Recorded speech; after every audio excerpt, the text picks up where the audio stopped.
دووبارە سڵاو خۆشەویستان، پێتان شاد دەبمەوە ئازیزان.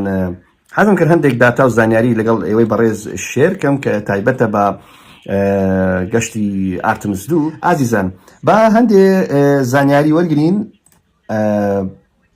باشە، دەڵێ ئەو مەسافەیەی کە دەیبڕێ، ئەو ماوەی کە دەیبڕێ لە نێوان ئێمە و مانگ چەندە؟ واتە گەشتی ئارتمس 2 ماوەی چەند کیلۆمەتر دەبڕێ لە نێوان زەوی و مانگ؟ نزیکەی 405,000 کیلۆمەتر دەبێت. واتە کەشتیوانان مەودای 405,000 کیلۆمەتر دەبڕن لە زەویەوە. باشە، چەند لە مانگ لە ڕووی مانگەوە دوور دەبن؟ بە پێی پێوانەکان کە دانراوە بۆیان لە 10,000 کیلۆمەتر زیاتر لەسەر ڕووی مانگ نزیکتر ناکەونەوە و ئەو نزیکبوونەوەیە لە دواوەی مانگ دەبێت. واتە لا دوورەکەی مانگ ئەو لایە کە ئێمە ناتوانین بیبینین، چونکە خێرایی خولانەوەی مانگ بە دەوری خۆی یەکسانە بە خێرایی خولانەوەی بە دەوری زەوی، واتە زۆر خاوە، بۆی ئەمە تەنها لایەکی لەسەر زەوی دەبینین. بەڵام کەشتیوانان کە دەڕۆن دوای چەند ڕۆژێکی تر لە دواوەی مانگ بەرز دەبنەوە لە بەرزی 10,000 کیلۆمەتر، ئەو کاتی وێنەی زۆر جوانی مانگ دەگرن. باشە، لێرەدا چەند زانیاریشی دیکەشم هەیە خۆشەویستان. خێرایی کەشتی ئارتمس 2 کە ئۆراین کە لە مانگ نزیک دەکەوێتەوە، خێراییەکەی دەگاتە سنووری 40,000 کیلۆمەتر لە یەک چرکە. 40,000 لە یەک کاتژمێر، 40,000 کیلۆمەتر لە یەک کاتژمێر. ئەمە خێرایی ڕۆیشتنی کەشتی ئاسمانی ئۆراینە بە هەر چوار کەشتیوانەوە.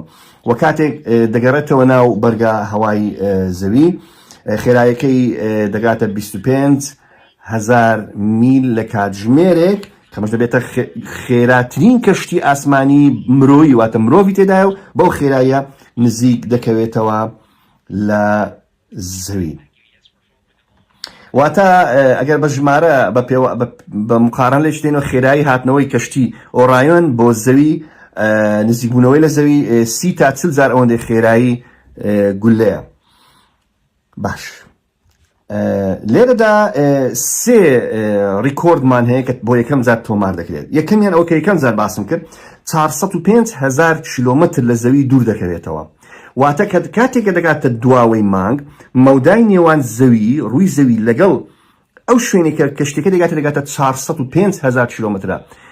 ئەمە واتای ئەوەیە لەوەتەی مرۆڤ کەشتی ئاسمانی دروست کردووە هەتاکو ئێستا بە هیچ شێوەیەک نەگەیشتە ئەو دووریە لە زەوی. واتە ئەمانە یەکەم تاقمی ئادەمیزادن کە بەو شێوەیە لە زەوی دوور دەکەونەوە، چونکە لە گەشتەکانی ئەپۆلۆش دوورتر دەکەونەوە لە مانگ. کەواتە ڕیکۆردی یەکەم دوورترین ماوە لە نێوان زەوی و مانگ بۆ ئەو کەسانە تۆمار دەکرێت کە دەیگەنێ.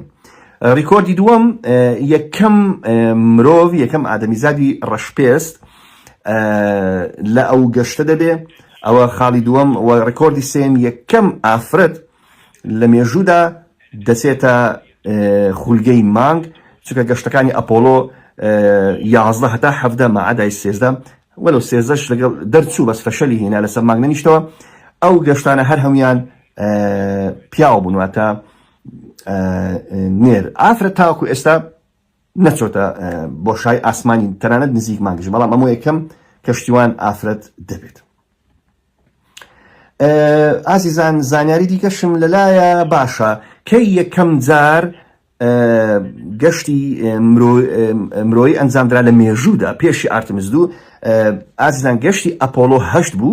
ئەپۆلۆ 8 کە ئەم گەشتە لە کانونی دووەمی کانونی یەکەمی ساڵی 1968 ئەنجامدرا. کەشتیوانان بریتی بوون لە فرانک بۆرمان، جیمس لۆڤل لەگەڵ ویلیام ئاندرس. ئەوە یەکەم گەشت بوو لە تاریخی مرۆڤایەتی کە دەگاتە خولگەی مانگ، 10 جار بە دەوری مانگدا خولانەوە و بۆ یەکەم جار ڕاستەوخۆ بەنی ئادەم مرۆڤ، نەک ڕۆبۆت و کامێرەکانی پێشتری یەکێتی سۆڤێت و ئەمریکیەکان، بۆ یەکەم جار چاوی مرۆڤ کەوتە سەر ناوچەی یان لای دووری مانگ، واتە ئەو لایە کە ئێمە هەرگیز لەسەر زەوی نایبینین. گەشتەکە ئەوان لە 21 کانونی یەکەمی ساڵی 60 کەشتێکە هەڵدرا ئاسمان ئەپۆلۆ 8 لە 24 مانگ گەیشتنە خولگەی مانگ باشە و لە 27 مانگ واتە 27 دوازەی ساڵی 68 گەڕانەوە زەوی. بەڕێزان ئەو گەشتەیە طبعاً بێمەترسی نییە، مەترسیەک زار زۆر تێدایە بۆیە کەشتیوانان تەواو یعنی خۆیان تەسلیمی خوای گەورە دەکەن. هەموو کاتێک ئێمە خۆمان تەسلیمی خوای گەورە کردووە، بەڵام کەشتیوانان لەو گەشتانی کە دەڕۆن تەواو هیچ شتێک نامێنێت، تەنها ڕەحم و میهرەبانی و ویستی خوا دەمێنێ بۆ سەرکەوتنی ئەو پرۆسەیە. ئەگەرچی ئەوان هەموو لایەنە ئەندازەیەکانیان تەواو کردووە و هەڵەی تێدا نییە لە ڕووی تەکنیکی و فەنیەوە، بەڵام هیچ ناگەت جاری وایە خوا نەخواستە بەردێک نەیزەکێکی گەورە خۆی بە کەشتیەکە دابدات، ئەوە هەر سوار کەشتیوان گیانیان لە چەند چرکەیەکەوە دەکەوێتە مەترسی خوا نەخواستە. ئێمە نازانین تەنها خوای گەورە علمی پێیە ئاخۆ لە کاتی هەڵدان چ ڕوو دەدات. ئەگەرچی ئەوان هەموو احتیاطاتی علمی خۆیان کردیە، ئامادەکاری چەندین ساڵی پێشترۆ کراوە بۆ سەرخستنی ئەم پرۆسەیە، بەڵام ئێمە ئەمە شتێکمان دەوێ، خوای گەورە شتێکی دەوێ. وما تشاءون إلا أن يشاء الله رب العالمين.